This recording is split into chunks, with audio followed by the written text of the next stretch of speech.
there friends, it's Amanda and I'm finally back in the new year to show you some new activities that I have ready for the next week of school. I may have to make this into 2 videos because I have activities on this side that are planned for my preschooler and activities on this side that are planned for my 6-year-old. And so I'm going to start with the preschool side, and if it gets really long then I'll do the 6-year-old activities in another video. So if this is your first video of mine that you've ever watched, I am a mom of 8. I have been a teacher and been in education for 10 years before I started homeschooling my children. I have 2 degrees in education. I have a bachelor's and a master's degree in education. So that's kind of just a little bit of my background.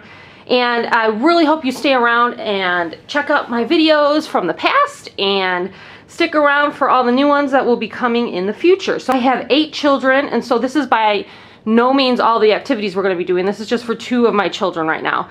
I may do a few of the preschool activities also with my 2-year-old, so there's a little crossover there, but my 6-year-old's activities are just for him. And obviously, like I said, I have 8 children, so I don't always have time to show you guys all the activities that we're doing, but let's get into it so that I don't talk too long for those of you who know my background and don't want to hear me chatter and just want to see the activities.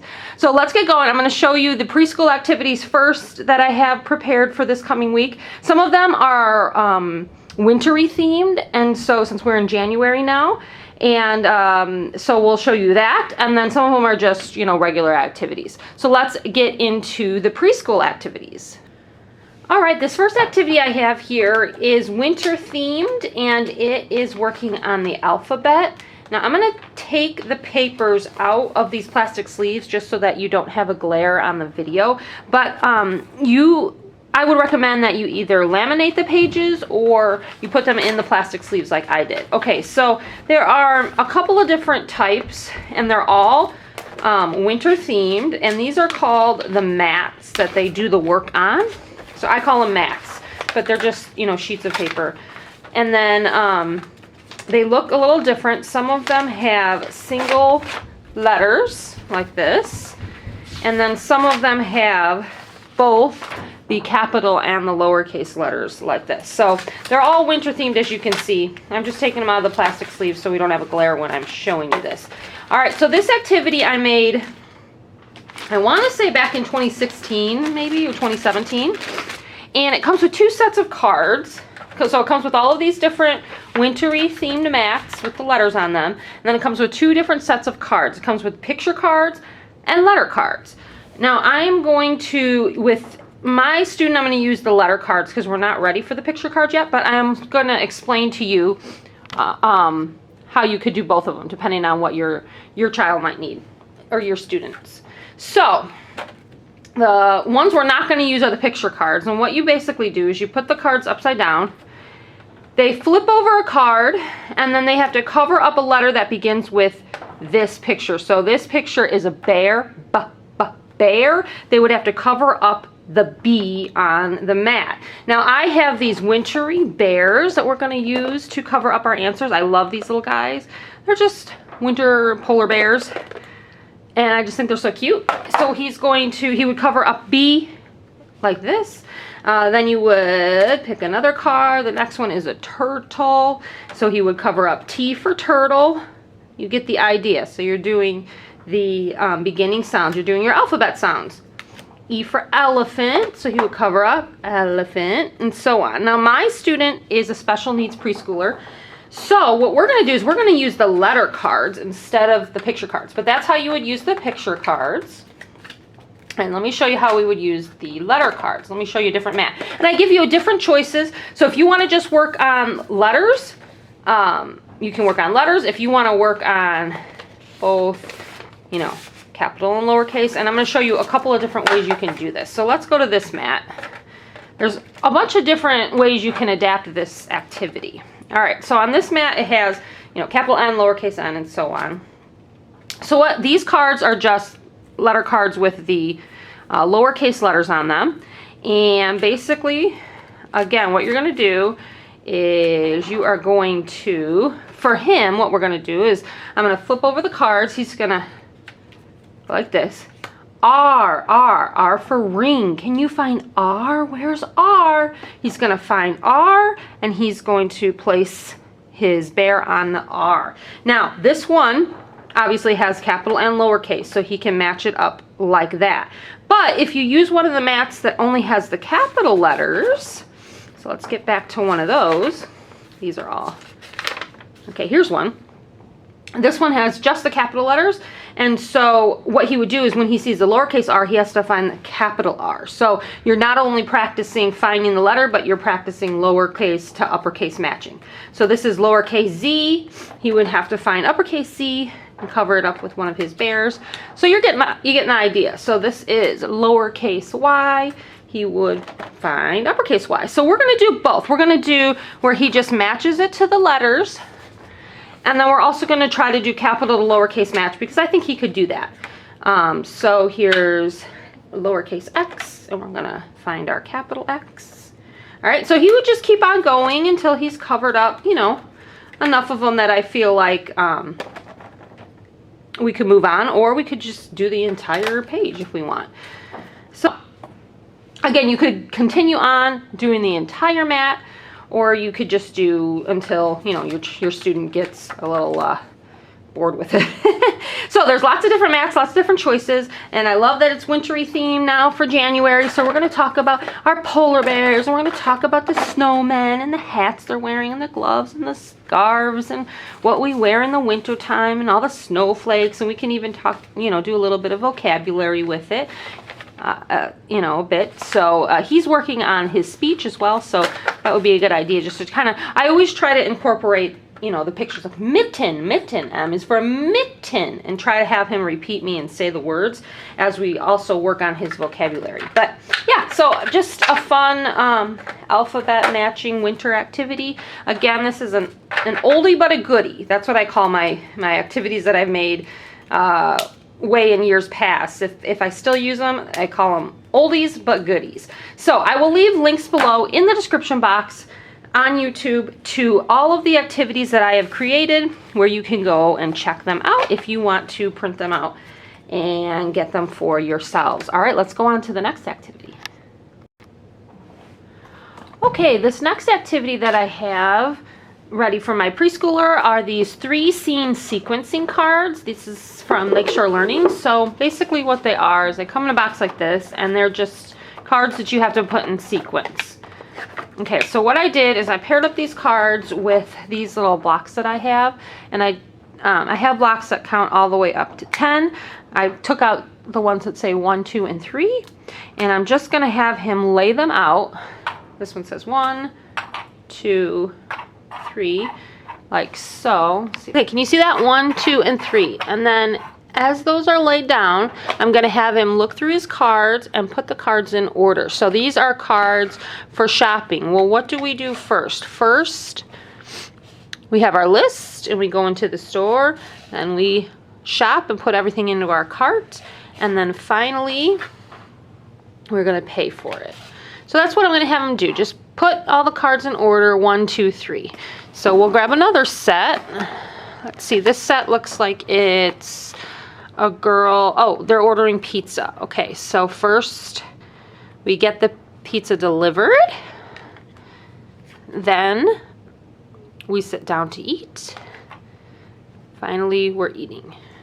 All right, so I'm going to just use these number blocks so that he can easily put them in order. What would happen first, second, and third. And we can kind of work on vocabulary as well with this activity. Now, this activity to me works on sequencing, which is a math skill, but it also to me works on a language arts, because you can work on vocabulary, and sequencing a story to me is retelling, and that works on comprehension. And so I feel like this activity can kind of cross through math and language arts. All right, let's go on to the next one. Okay, this next activity is another wintry themed activity. Now I'm going to be doing this with my preschooler, but this activity was originally made to be used with students that are a little bit older, more on the age of maybe kindergarten, because they're supposed to be finding the vowel sound. So pig, they would have to find the matching mitten with an I on it for pig. Like, see, this one is short U.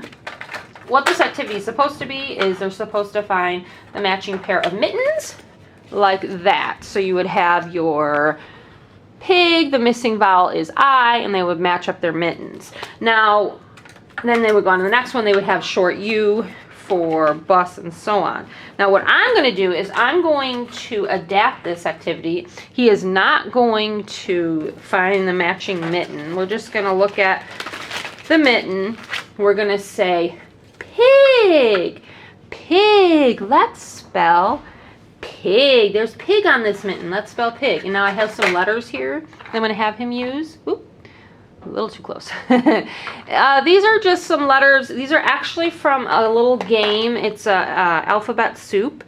And I've just saved the letters so we can use them in different activities. So they're in here, and he's going to just spell out pig. I'm going to say pig, P-I-G, pig. Find P.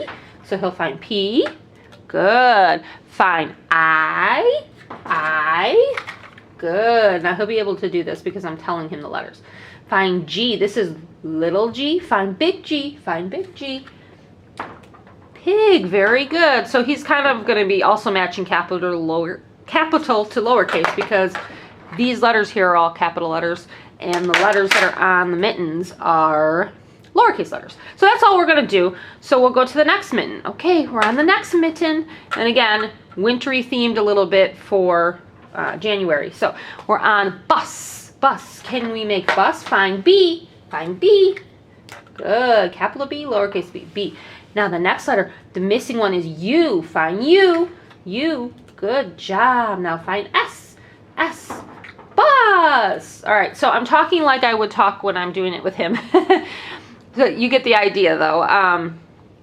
So yeah, that's what we're going to do. Just having him matching up the letters. It practices his alphabet matching upper to lowercase. It also practices, again, his vocabulary. He's working on the word bus, and he's saying the word over and over again. He really needs help with that. He has a Down syndrome, and so his words are hard to understand a lot of the times because his articulation is not that great. So practicing the words, sitting down with him, and taking the time to work on it really, really helps him. Now, another thing you can do with this activity, if you are working with an older child and you are having them match up the mittens, so if I was working with an older child and I'm working on vowels, I would say, okay, what vowel goes in cat? Cat. What do you hear in cat? Hopefully they would say a. I hear a. Okay, what letter is a? A. So they would find the lowercase a, which is what I'm looking for in my cards here. Another thing you can also do is have them use their letters and place a letter in the middle. Okay, so just to show you can extend the activity just a little bit, even with your older kids. So there you go. All right, let's move on to the next activity. All right, this is the last activity I have ready for my preschooler for this next coming week. And it's another alphabet kind of vocabulary speech-ish activity. And the reason I don't really have any math activities set up, or like, counting right now, or shapes and numbers and things like that, is because I'm really trying to focus in on his speech lately. So, but I do have tons and tons of activities for numbers and counting and shapes and geometry and all that kind of stuff for preschoolers. So check out my other videos if you are looking for that. But this week it's mostly alphabet and vocabulary, speech, things like that. Okay, so this activity, these are alphabet cards, and they're really actually, I made them originally years ago to kind of work on phonics with children who are just learning to read so that they can practice the sounds. And what they're supposed to do, let's use the D for example. It doesn't matter. There's a card like this for every letter of the alphabet. And you take out Play-Doh, and you have them put a ball of Play-Doh under each one of the pictures. And then they're practicing the sound of the letter by saying the picture name and repeating the sound. So, all right, we've got our Play-Doh there. Now, what they're going to do is they're going to say D. D says D, D in duck, and they're going to squish down the Play-Doh as they say it. D in donut, D in dinosaur, D in dog. All right, now the Play-Doh just gives them that hands-on component. It gives them something to do while they're saying the sounds, and I really like that, especially for my kids who have zero attention span. Giving them something to do and something a little tactile with their fingers sometimes really, really helps, especially those kids that may be on the autism spectrum, or those kids that just need something to do while they're practicing their sounds. So I love that. Also, instead of using Play-Doh, you can use a little object. I'm just going to grab here really quick some little gems that I have that look like this, and you could have them place a gem on each time. So duck, not dinosaur, donut, dinosaur, dog. D says D in duck, D in donut, D in dinosaur, D in dog. All right, so now what I'm also going to have him do, because we're practicing our alphabet sounds, but we're also, so again, I'm going to have him actually use the Play-Doh because I think that's what he's going to like. And let's use another one for an example just to, I don't know, what should we do? H is a good one as an example because so D was a hard sound, H is a soft sound. So if you're working on speech especially too, H is a harder one. H is a very hard one because it's a sound, okay? It's a soft sound. It's one that you have to make in the very back of your throat.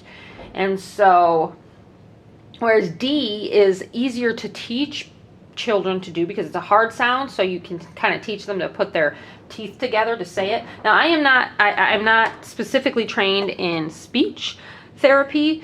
But my degrees are in primary education, and so I've kind of focused on speech a little bit just because my learning had to do with primary children. But so a speech teacher or a speech therapist could tell you better working on articulation with children. But as far as teaching phonics, I've been through a lot of training on teaching phonics. And so the H sound is it's a soft sound. And so practicing this one would be a really great one. So hat, hammer, hamburger, hand, H in hat, H in hammer, H in hamburger, H in hand. All right, and then the last thing I'm going to have him do is look through his letters. This is another set of letters that I have. These are from a little puzzle, and these ones have capital and lowercase. That's why I pulled them out for this activity, and I'm going to have him just match them up. So match up his capital H and his lowercase h. And we'll do that on each and every one of these strips of cards that we end up doing.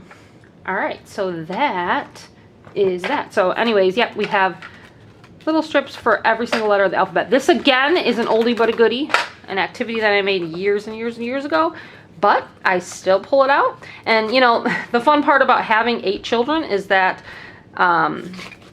I never run out of using these activities. I mean, I end up using them over and over again with all my children in different ways. And I can even pull them out, you know, with different ages at the same time, because with him, I might be working with the vocabulary. With another student, I might be working more on the phonics and so on. And so, yeah, these activities can really be adapted for different ages and different stages. All right, guys, so that is what I have for my preschooler coming up for this week. We'll see you next time, guys. Bye.